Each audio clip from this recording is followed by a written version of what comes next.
नहीं तो इनकी तो मनसा है कि संविधान को हटाओ और मनुस्मृति को लाओ, क्योंकि ये बर्दाश्त नहीं कर पाते हैं ना कि जो दलित, पिछड़े, शोषित, वंचित, जो इनके घरों के सामने से ये नहीं गुजरने देते थे, बोलते थे कि घर इनका अपवित्र हो जाता है, वो नदी और कुएं से पानी नहीं पीने देते थे, बोलते थे वो अपवित्र हो जाता है, छुआछूत आज भी इनके खून में है, इंसान को इंसान नहीं समझते हैं। वो कैसे बर्दाश्त कर लेंगे कि इस बाबा साहब अम्बेडकर के संविधान के वजह से ये हमसे ऊपर कुर्सी पे बैठ गए। ये चीज़ इनको खटकती है।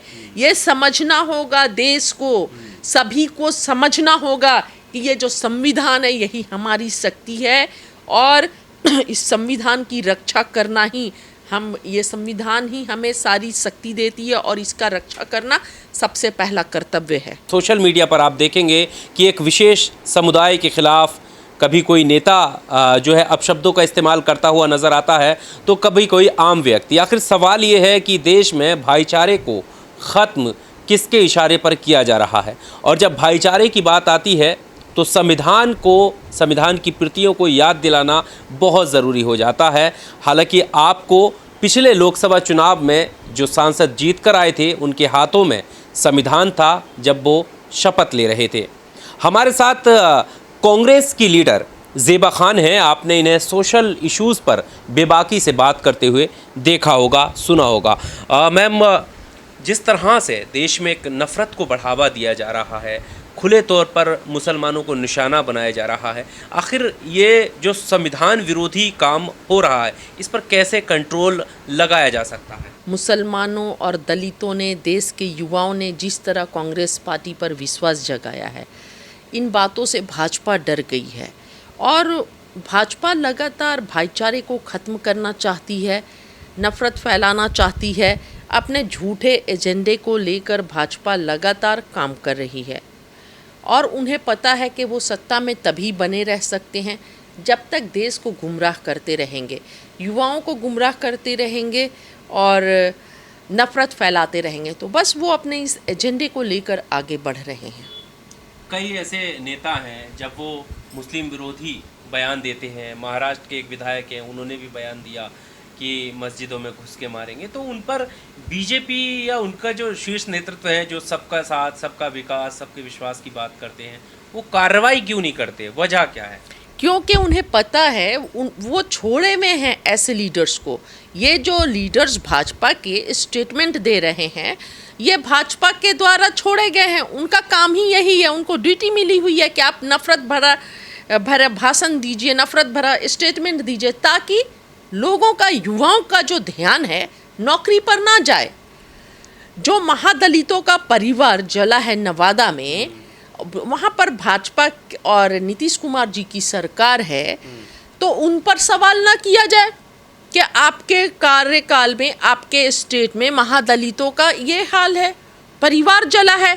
और मैं परसों वहीं पर थी नवादा में जहाँ महादलितों का परिवार जला है। राहुल जी के ये में के राजू जी, दीपक के राजू जी, राजेश लिलोटिया जी और कांग्रेस पार्टी वहाँ गई थी नवादा, लगातार संपर्क में है। जैसे जला घर पूरा बिहार स्टेट से लेकर देश में कांग्रेस पार्टी वहाँ पर जा रही है, उनकी ज़रूरतों पर बात कर रही है। कपड़े, महिलाओं के पास कपड़े तक नहीं बचे थे पहनने के लिए, कपड़े, खाना पीना सब पहुँचा रही है कांग्रेस पार्टी, खड़ी है वहाँ पर। लेकिन मैं आपको बताऊं, अभी तक कौन जवाब देगा ये कि बिहार का चीफ मिनिस्टर उस गांव में नहीं पहुंचा, उन पीड़ित परिवारों के आंसू को पोंछने नहीं पहुंचा।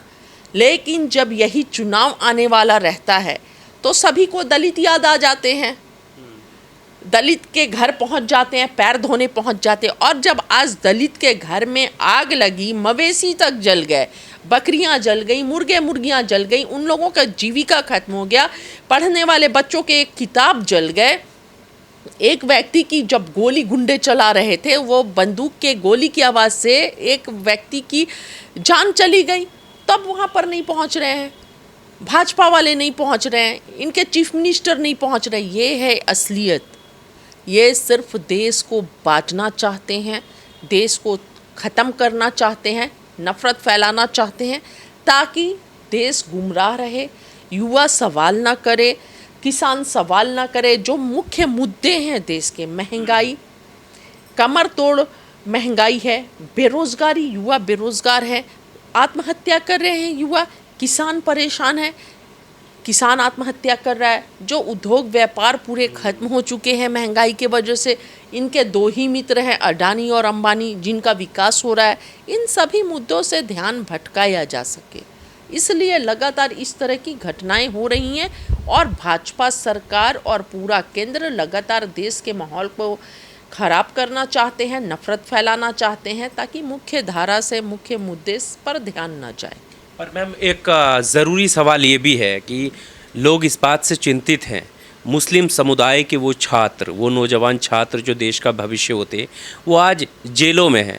और अफसोस ये है कि उनको ज़मानत तक नहीं मिल रही है। और कई छात्र हैं, जिसमें उमर खालिद हैं, मीरान हैदर हैं, गुलफिशा हैं, जिन पर दिल्ली राइट्स में जो है उन्हें जेल में बंद किया गया था। क्या वजह है जो इन्हें ज़मानत नहीं मिल पा रही है, क्यों जेल में? देखिए, बहुत दुखद है कि जमानत नहीं मिल पा रही है, जेल में हैं। और वहीं पर देखिए ना, जो बड़े बड़े अपराधी, जिनके लिए देश की सशक्त बेटियां आवाज़ उठाईं, जंतर मंतर से उठाकर फेंक दिया गया। बलात्कारियों को चुनाव के समय फ़ायदे के लिए छोड़ दिया जाता, रिहा कर दिया जाता है। ये है इनकी असलियत। जो एक इनका जो स्टैंड क्लियर है, जो भाजपा के साथ है, चाहे वो अपराधी हो, बलात्कारी हो, गुनहगार हो, वो आज़ाद घूम रहा है, पूरा आज़ादी से घूम रहा है, कोई कार्रवाई नहीं। लेकिन जो इनके खिलाफ, इनकी नीतियों के खिलाफ बोलेगा, वो सलाखों के पीछे जाएगा और उसे बेल भी नहीं मिलेगा। और आप देख लीजिए, रोहित वेमुला जैसे छात्र को सुसाइड कर लेना पड़ता है। युवा हैं, छात्र हैं, कहा जा रहा है कि आखिर कितने दिन तक, क्योंकि 4 साल इनको जेलों में हो चुके हैं और इसमें एक नाम नहीं है। और जो उनके परिवार वाले हैं वो ये बात बताते हैं कि अब जो उनके वकील हैं वो भी हिम्मत सी हारने लगे हैं कि जज नहीं सुनते। जज कई बार अपना नाम वापस ले लेते हैं कि मैं इस पर क्या फ़ैसला दूँ। बहुत दुखद है ये, बहुत दुखद है। मैं वही बोल रही हूँ, जहाँ पर बलात्कारी जो बलात्कार करके जेल गए हैं, उन लोगों को बेल मिल जाता है चुनाव के समय, ताकि फ़ायदा उठाया जा सके। और दूसरे तरफ ऐसे छात्रों को बेल नहीं मिल रही है। बहुत दुखद है ये। और लगातार ऐसा नहीं है कि देश से आवाज़ें नहीं उठ रही हैं, सोशल मीडिया पर लगातार सभी आवाज़ उठा रहे हैं। स्वरा भास्कर जी ने अभी पिछले दिनों आवाज़ उठाया और सब मिलकर आवाज़ उठा रहे हैं कि ये गलत है। लेकिन सरकार के कानों पर जूं नहीं रेंग रही है।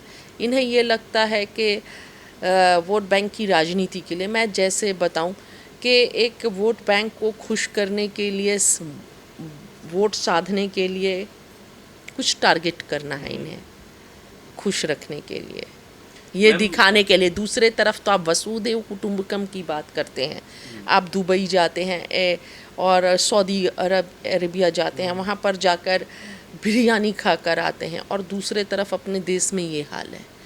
वसुधैव कुटुंबकम की बात करते हैं और अपने देश में ही आप न्याय नहीं दे रहे हैं।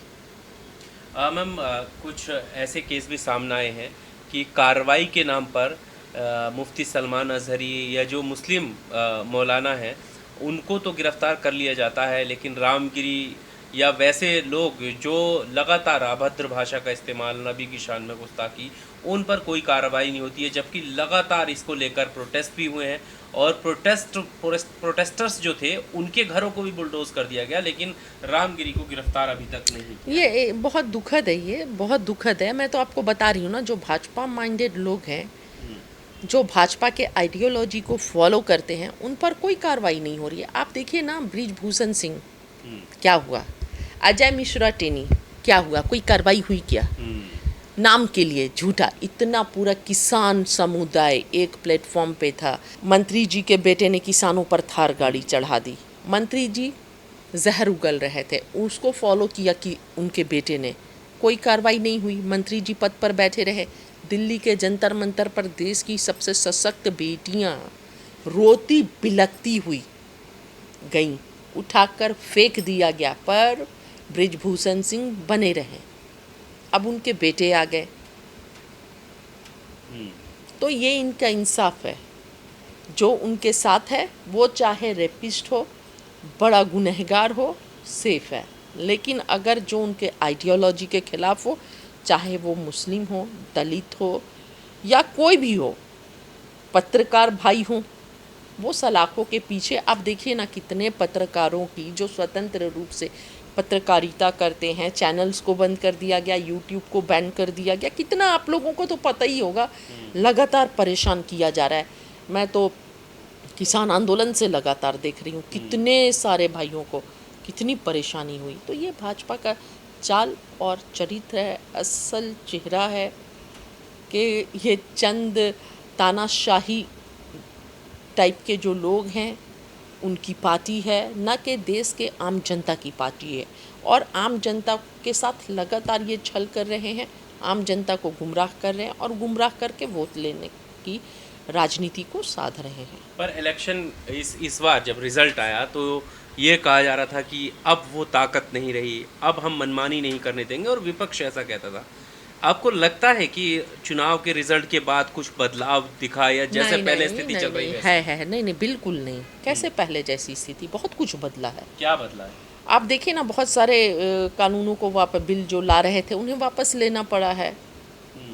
पहले जैसी तानाशाही तो नहीं चल रही है। ठीक है, वो तो करते रहेंगे, कोशिश करते रहेंगे, लेकिन भाजपा अभी जो पहले गुंडागर्दी थी, जो चरम पर था, उस पर अंकुश लगा है और विपक्ष अब मजबूत है, मुद्दों पर बोल रहा है विपक्ष खुलकर मुखर होके।